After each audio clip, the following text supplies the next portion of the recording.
जेव्हापासून ते डेट करतो तेव्हापासून माझा चांगला मित्र त्याच म्हणजे मी फक्त एक दिवस कमी ओळखतो आशिषला.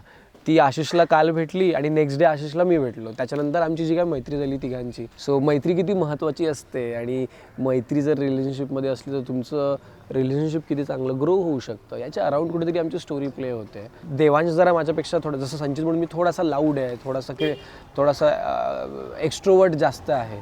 देवांश तसा नाही आहे, जरा शांत स्वभावाचा, सगळ्या गोष्टी खूप विचार करून सेन्सिबल असा मुलगा आहे. त्याच्यामुळे तिच्यासोबत काम करायला जरा कम्फर्टेबल वाटतं. मला तर फीलच होत नाही की तिने इतकं काम केलं आहे वगैरे वगैरे वगैरे.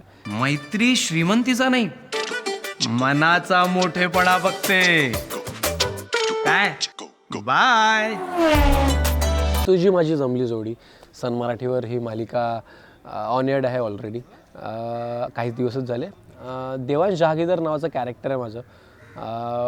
फारच असा सुपर रिच मुलगा आणि एक सामान्य घरातली मुलगी जी खूपच हार्डवर्किंग आहे आणि खूप डेडिकेटेड आहे, सिन्सिअर आहे, अशी एक मुलगी. या दोघांमध्ये घडणारं प्रेम, पण मैत्रीतनं घडणारं प्रेम, असं एक ऑल ओव्हर बेस आहे स्टोरीचा. सो मैत्री किती महत्त्वाची असते आणि मैत्री जर रिलेशनशिपमध्ये असली तर तुमचं रिलेशनशिप किती चांगलं ग्रो होऊ शकतं याच्या अराउंड कुठेतरी आमची स्टोरी प्ले होते. ऑफकोर्स त्याचा बॅकग्राऊंड खूप रिच आणि असं सगळं असल्यामुळे आणि त्या सामान्य असल्यामुळे या दोघांचं एकत्र येणं फारच डिफिकल्ट आहे. सो ते काय कुठले सिच्युएशन्स टॅकल करून आणि या सगळ्या गोष्टी ते हसल करून एकत्र येतात आणि त्यांच्यात ती मैत्री पण टिकून राहते आणि नंतर त्या मैत्रीचं किती छान प्रेमात रूपांतर होतं. All over about that only. अशी एक स्टोरी आहे आमची, फारच कमाल. फार आवडेल तुम्हाला बघायला, कारण की आपल्या प्रत्येकाच्या आयुष्यात एक मित्र असतो, मैत्रीण असते आणि फार जवळची असते मैत्री सगळ्यांच्याच ऑफकोर्स, राईट.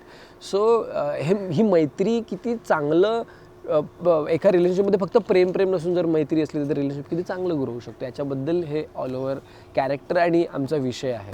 सो प्लीज बघा, मजा येईल तुम्हाला. मैत्रीत घडणारं प्रेम असं पॉइंटर्स असं नाही,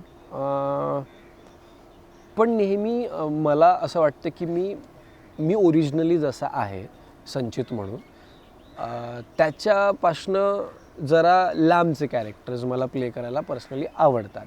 आता मालिकेत बरेचदा असं होतं, आता बिकॉज मी आता फक्त मालिका करतो आहे, मालिकेंमध्ये असं बरेचदा होतं की ठरलेले कुठेतरी कॅरेक्टर्स असतात.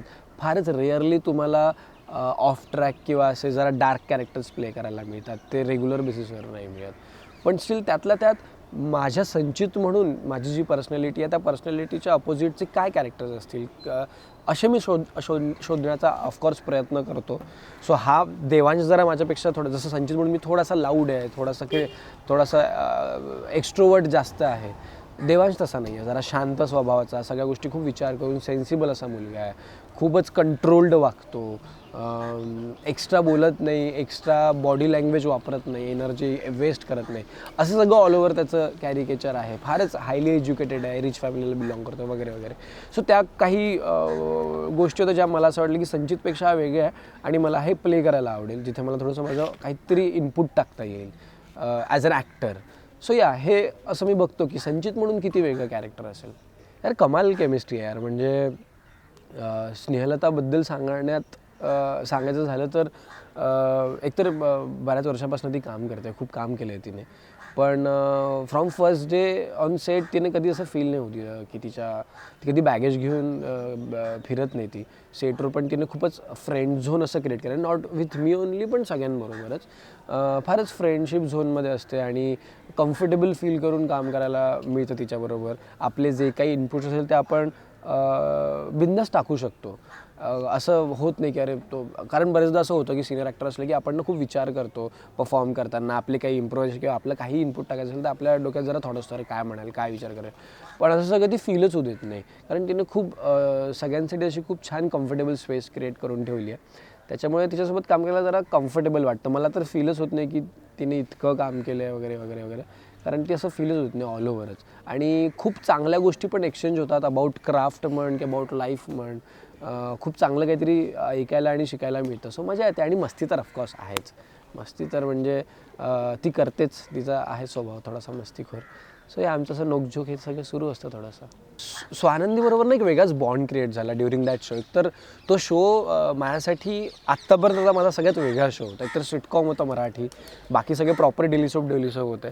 त्याच्यामुळे तिथे ना ऑल ओव्हर टेक्निकली जर बोलायला गेलो तर टेकिंग पॅटर्न वेगळा, डिरेक्शन पॅटर्न वेगळं, त्याच्यामुळे परफॉर्मन्स पॅटर्न पण थोडा वेगळा होता.